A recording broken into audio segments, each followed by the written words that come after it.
This is intense, man. It is intense. This is 2004. That's the first time I tried dealing with sculpture or installations anytime.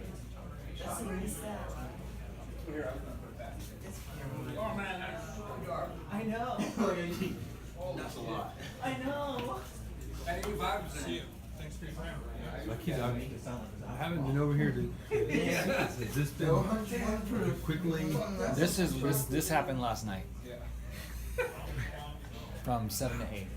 So Before it was nicely organized, I was trying to do this, and I kept playing it safe, and just like that's not what I wanted to do. I wanted to represent the parts are from things that we when we buy them, we cherish them. They're expensive items, and these items become discarded, and it's kind of like life experiences, a lot of pain and failures, and we can't take the negatives as a negative. We have to turn it into a positive. So I'm trying to represent growth from brokenness, and this is a self portrait. And all the negative experiences that I've had, I'm still drawing from those experiences and building something that I can share with others as a point of hope and grace. You literally put this together last night. Yeah, so there's a company. Well, the jars and stuff I've been accumulating. So tell me a little bit, Jason, about where you're from Born and raised here, Orlando. and how do you feel being, we're friends, we know each other. You and I are parents. We're over 40. We're creating art. So how do you feel? How do you? Is it a struggle? Is it passion? Is it a pain and joy? It's all of the above, but mostly a struggle. The passion is discovering what makes what tick. I love to tinker and try and rebuild. I grew up finding computers on the street and taking 20 of them just to build one computer because I couldn't afford to buy one. And has it been a while since you've been doing art? Because what you're telling me is since you were a kid, right? Pretty much. I've always fancied making things, never professionally, never thought it could be anything other than just a pastime. And we talked in a road trip about a moment that you didn't see it coming, and now you have this excellent piece here, like a huge installation. So what would you say about the creative process? Like, did it click suddenly, or it took you a sleepless nights of thinking and not being able to sleep? There's no clicking there. It's still not realized yet. I want it. I want it more. I want it bigger. I want it life. I mean, yes, it's large, but I want it to be. I want to convey the feeling of overwhelmingness I feel when experiencing the things I'm going through. But I want to also be able to show the delicacy of what each individual item that makes the whole. Instead of just being a pile, I want it to become something that you can sit and analyze. Well, I can see that. Like, I see every one of these is a little piece of you, and a little. Each one should have a story, because you have the jars that you talked to me about, and then you have the ones that you were building when I just met you. That the one up there, and see you've been really. Your work's is getting better and better for what I see. But you put all together here, and you really put it like wisely and nicely, a really artistic way. Like, you integrated everything together in one thing, and you may not look at it, or probably you do, but it talks about you, and it talks about your inner sensibility and about your struggle and all that. What do you feel about it? Do you feel it tells a story for you? Absolutely, it's a combination between a sculpture and a curio. When you invite somebody over to your house, you're constantly dragging stuff out of the closet. And this is what I collected, and this is when I went there, I got this, and this. So this is that statement condensed. And what is your favorite piece? The little man in the broken glass. Tell me a little bit about that, please. My son and I are making the little man as a sculpture that I can cast and make a series of toys for him to play with. The glass was, as I was making these bottles, one of them fell and broke, so I just decided to collect it and put it in another jar, because that's what you do with thoughts. That's what you do with bad experiences. You compartmentalize it, you suck it away, and it's always there for something to build on. So you have different names for each one of these pieces, because each one of them it's a piece of its own. But do you have a name for the whole installation? Useless usefulness. And why is that? What's the story of that name? In and of themselves, we might feel that the experience had no merit, useless. But when you're able to stand back and pull something good from that experience and learn from it and grow, it becomes useful. Yeah, I like the way you use the whole stage, the space. It's like every part has a balance and a sense. What has been the critiques? I mean, what's the feedback you got from other people that see your work right now? A lot of people have been saying exactly what's in my head better than I can say it myself. You probably will struggle with that for a while. I mean, it happens with the self critique. So, what do you expect from you for the future? Like, how do you see yourself? Like, this is a good start point. Do you think this is making like an artist stylistic or a stylistic statement for you? Like, you're really getting your style here for something? I think so. Because when we talk on the road, you were like really not knowing what you were doing. But it seems that you really know what you're doing. I let loose. I went from that, trying to be organized, Right. and trying to make sense of everything, to this. Everything and makes sense. becoming to me. anamorphic. Yeah, it does make sense. Each piece is beautiful. Like if I look at this, or I go and I look at your favorite one, or even the big one, or even when I zoom out here and I point the whole installation, I can say everything is integrated in a very exquisite way, very artistic and very interesting. Like this piece, I mean, I personally think this could be for a museum. So you must be happy. Like you must be very happy about it. So you found your style now. Like you find like your group. Is that? Now, if I could just have it to where it doesn't fall apart. Well, yeah. But then again, there's the dichotomy of do I want it to be able to look as if it belongs in any space and be able to refashion it to fit the space, or do I want it just to be the same for every single experience? And what is your next step? What are you planning on doing? Figuring out how to make an armature so it's not so precarious. Oh, do you really think it's precarious? I don't think so. Oh, but that's because it's not meant to be touched. But I mean, you have good ideas there. I want this to be able to stand alone like this without falling apart. Oh, okay, yeah, you may need. And I want it to be in the round that you can go and look at it. I want to be able to look at each individual piece instead of having to, because so much is buried underneath there. Right. And But maybe that's a good thing.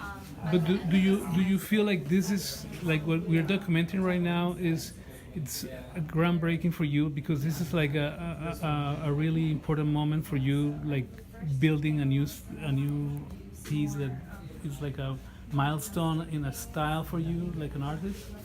Definitely. I've never done sculpture before. So this is part of your life, like a really important moment, I would say. Yeah, maybe. Because you've been struggling for something, especially because you said you didn't know what you were doing, and you needed to have like a style. Now you have the style, so you're in a road. You know, you got your way. Do you feel about that? The project I did last semester was a collage, 30-foot long collage of images, and this is the next step. Where does that come in the sequence? That was something. That was the first project I did this semester, and I was trying to make something that I could put on a wall that looked more like this, and it was a complete failure. So that's your first one, and which one is the last one? The very Actually, this is the first one from 2004. All right, and which one will be like the last one, like the most elaborated, like the synthesis of what you've been working on? This one. Yes. And in the middle, From this, I went to this, and then I said it needs an armature inside, and then I started making little curio bottles, and then this happened. I did this. That was too neat and organized. I love it, but it's not what I was feeling this should be. So the interesting part is that you unframe your work. So you jump from a 2D, 3D hanging on the wall format to an intervention of a whole room. So that's really good because you're growing in the magnitude and the quality of what you're doing as work. You feel about that? I honestly have seen you transform in 2 months or 2 months is when we know each other. I've seen you grow. Like, look at that. This is an autobiographical of this. This is like a log cattle, like something you were sticking things in for a while. So as I take things apart, I just So it's like a log. Clicking it off for 1 second? Sure.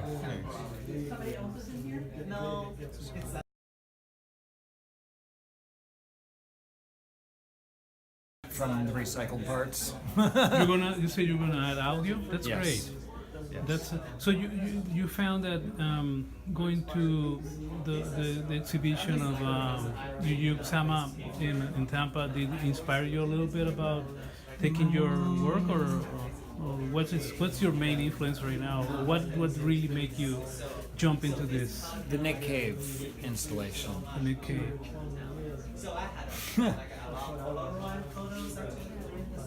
Good. So it just again, I don't think it's from overnight, this thing, dude. Because I seen you. This was a long process. It was really brewing inside your head, deep down in your soul for a while until you really came out with this. What would you say about that? Me talking to you as a friend. I had one instructor, and I've meticulously cleaned everything in here, because when I find it in the trash, and I take it apart and it's all dusty and dirty, and she posited, why does it have to be clean? Life's not clean. And that's what I was trying to do here. I was trying to make it clean. I was trying to make it neat and orderly. Yeah. I was trying to make sense of the chaos. Right. And I struggle with that even in my personal life. So why do I need to be so... Why do I need to be that way in my art? Why can't my art be like life and be more chaotic? So it doesn't need to be clean. It doesn't need to be neat and tidy. So you think this project defines you in your personality?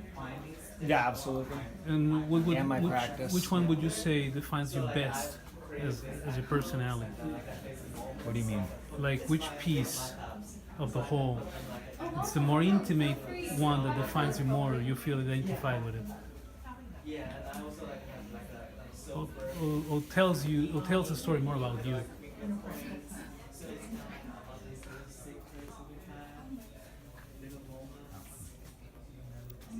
And why is that?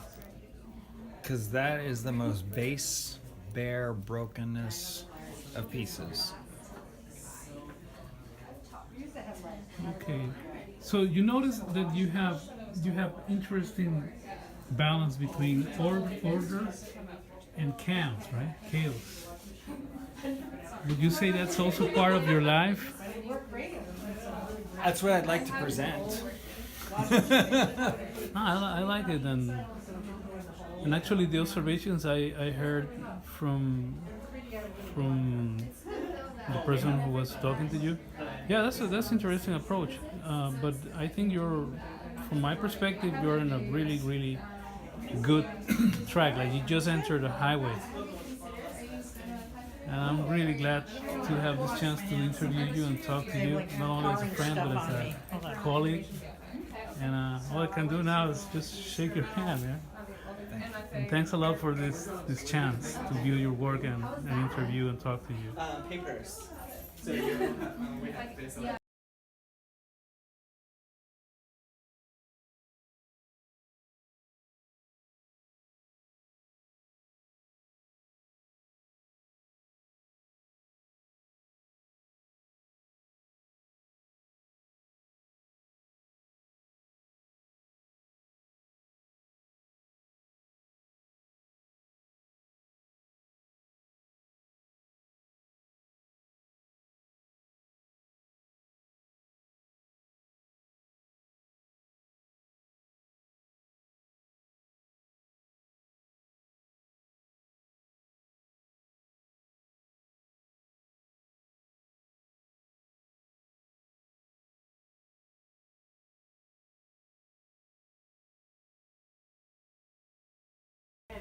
So this, I'm noticing this, and I know you started in photography and journalism, and it grows. So this is also a life map, if I'm using proper English to say, it's like a map of your life and your artistic development. So it tells a lot of stories here, and it goes all the way to technology and the final work. Yeah, I saw that. And the interesting thing I love about the using technology and discarded things is at one point in life, all of these items were cherished. People saved and just so they could buy something, just so they could throw it away to replace it with something newer. And if you look at that in the expression of this is my life, that kind of changes the perspective of do we really throw things away? No, it builds who you are. And you can't throw away your life experience, you have to turn it into something beautiful. I never took any of your classes. Which could be a good explanation of what we do as an artist when we build something, right? We kind of make it a sublimination of something that we felt before and experienced. Well, that's a good point you have there.